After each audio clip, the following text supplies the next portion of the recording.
Good morning student. आज इस video के माध्यम से हम बीएससी पार्ट फर्स्ट के पेपर फर्स्ट, जिसका नाम है सेल बायोलॉजी, जेनेटिक्स और प्लांट ब्रीडिंग के एक टॉपिक पादप प्रजनन के बारे में हम अध्ययन करेंगे। पादप प्रजनन के बारे में इस वीडियो के माध्यम से हम एक इंट्रोडक्टरी यानी कि परिचयात्मक रूप से ही प्लांट ब्रीडिंग का अध्ययन करेंगे। तो आइए प्लांट ब्रीडिंग का अध्ययन हम तीन टॉपिक्स को लेकर यानी तीन हेडिंग्स को लेकर कर सकते हैं। प्लांट ब्रीडिंग क्या है, प्लांट ब्रीडिंग क्यों ज़रूरी है, उसके क्या ऑब्जेक्ट हैं और प्लांट ब्रीडिंग की क्या क्या मैकेनिज़्म है, क्या प्रोसेस है, तो इन्हीं को लेकर के हम अध्ययन करेंगे। तो शुरुआत करते हैं सबसे पहले प्लांट ब्रीडिंग, पादप प्रजनन।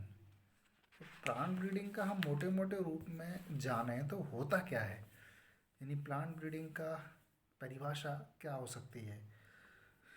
तो हम सीधे सीधे शब्दों में कहें तो यूँ कह सकते हैं कि फसलों के जीनोटाइप में, यानी फसलों के जीनोटाइप में मानव के लिए उपयोगी परिवर्तन की क्रिया को पादप प्रजनन कहते हैं। फसलों के जीनोटाइप में मानव के लिए उपयोगी परिवर्तन करने की क्रिया को प्लांट ब्रीडिंग, पादप प्रजनन कहते हैं।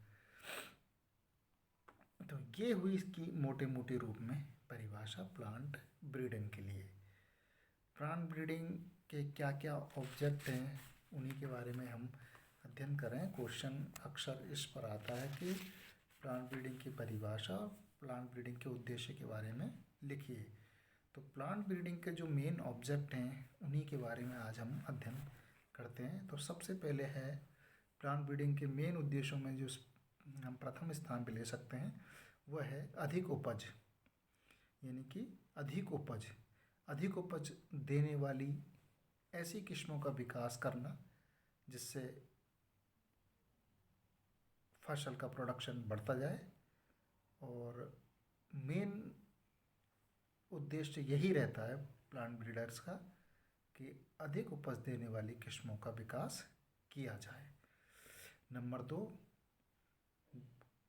गुणवत्ता में सुधार कर सकते हैं हम, यानी इम्प्रूवमेंट इन क्वालिटी। कोई भी फसल है उसकी जो प्रोडक्ट है उसकी क्वालिटी कंज्यूमर्स के लिए महत्वपूर्ण करैक्टर्स वाली होनी चाहिए। गुणता वाले करैक्टर्स जो है हर फसल में अलग अलग होते हैं।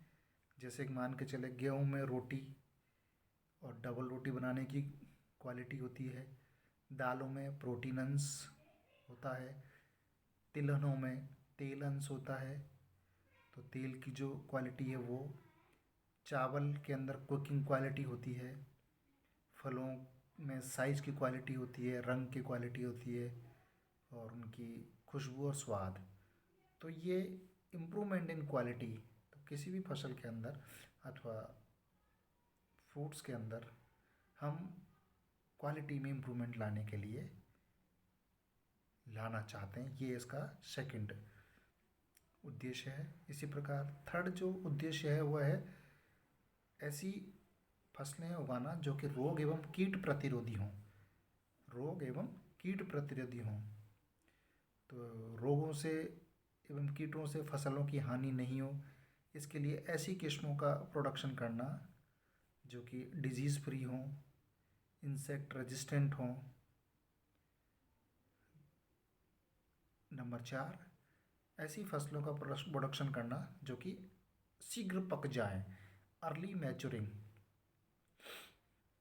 इसी प्रकार नंबर 5, प्रकाश असंवेदिता, यानी कि किसी भी फसल को नए एवं भिन्न जलवायु वाले क्षेत्रों में उगाने के लिए प्रकाश असंवेदी किस्मों का विकास अत्यंत आवश्यक होता है।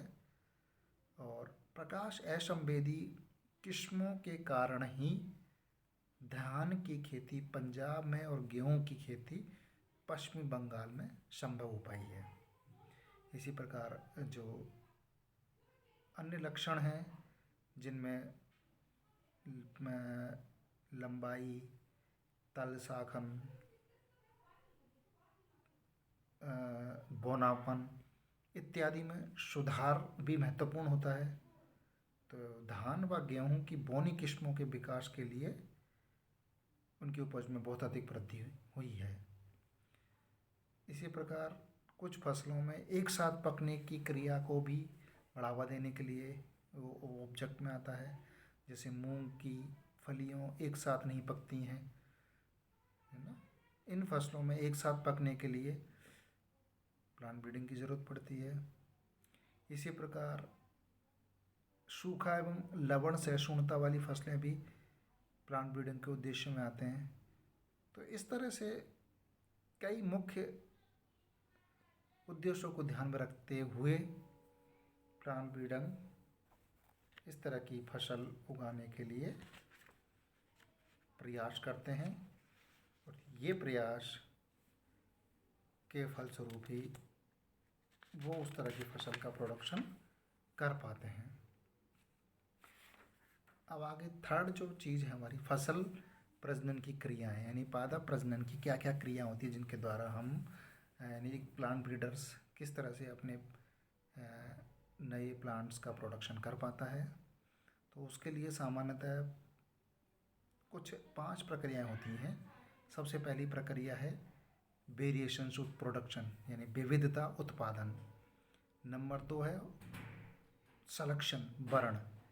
नंबर 3 है मूल्यांकन, इवैल्यूएशन। और नंबर 4 है गुणन, मल्टीप्लिकेशन। और नंबर 5 है वितरण। तो पहला जो है विविधता उत्पादन, यानी कि वेरिएशन प्रोडक्शन प्लांट ब्रीडिंग की सबसे बेसिक प्रोसेस है। फसल सुधार के लिए वेरिएशंस एक मूलभूत आवश्यकता होती है। अतः हम कह सकते हैं कि विविधता अगर नहीं है तो किसी भी फसल में सुधार असंभव होता है। इसी प्रकार जब हम विविधता वाली फसलें कलेक्ट कर लेंगे तो उसके बाद उसमें से एक बेस्ट वेरिएशंस वाली फसल का सलेक्शन कर लेते हैं। उसके बाद सलेक्शन होने के बाद फिर उसका मूल्यांकन किया जाता है। तो मूल्यांकन में क्या होता है कि नई जातियों को जो विकसित लाइनें मिली हैं उन लाइनों का बेस्ट परफॉर्मेंस वाली लाइनों से तुलना की जाती है। और ये जो तुलना है कई स्थानों पर कई वर्षों तक की जाती है। और उसके बाद जो नई लाइनें वर्तमान उन्नत किस्मों से उत्कृष्ट होती हैं केवल वही नई किस्मों के रूप में रिलीज हो पाती हैं। उसके बाद क्या करते हैं, यानी चौथा चरण, उन्नत किस्मों के बीजों का मल्टीप्लिकेशन किया जाता है। और मल्टीप्लिकेशन के बाद उन बीजों का मार्केटिंग किया जाता है जो कि नेशनल और स्टेट सीड कॉरपोरेशन के माध्यम से किया जाता है। और फिर ये वर्ल्ड वाइड यानी डिस्ट्रीब्यूट कर दिया जाता है। तो इस तरह से हमने इस वीडियो के माध्यम से जाना कि प्लांट ब्रीडिंग क्या होते हैं, प्लांट ब्रीडिंग के क्या उद्देश्य हैं और प्लांट ब्रीडिंग की क्या क्या प्रक्रियाएं होती हैं। धन्यवाद, थैंक यू।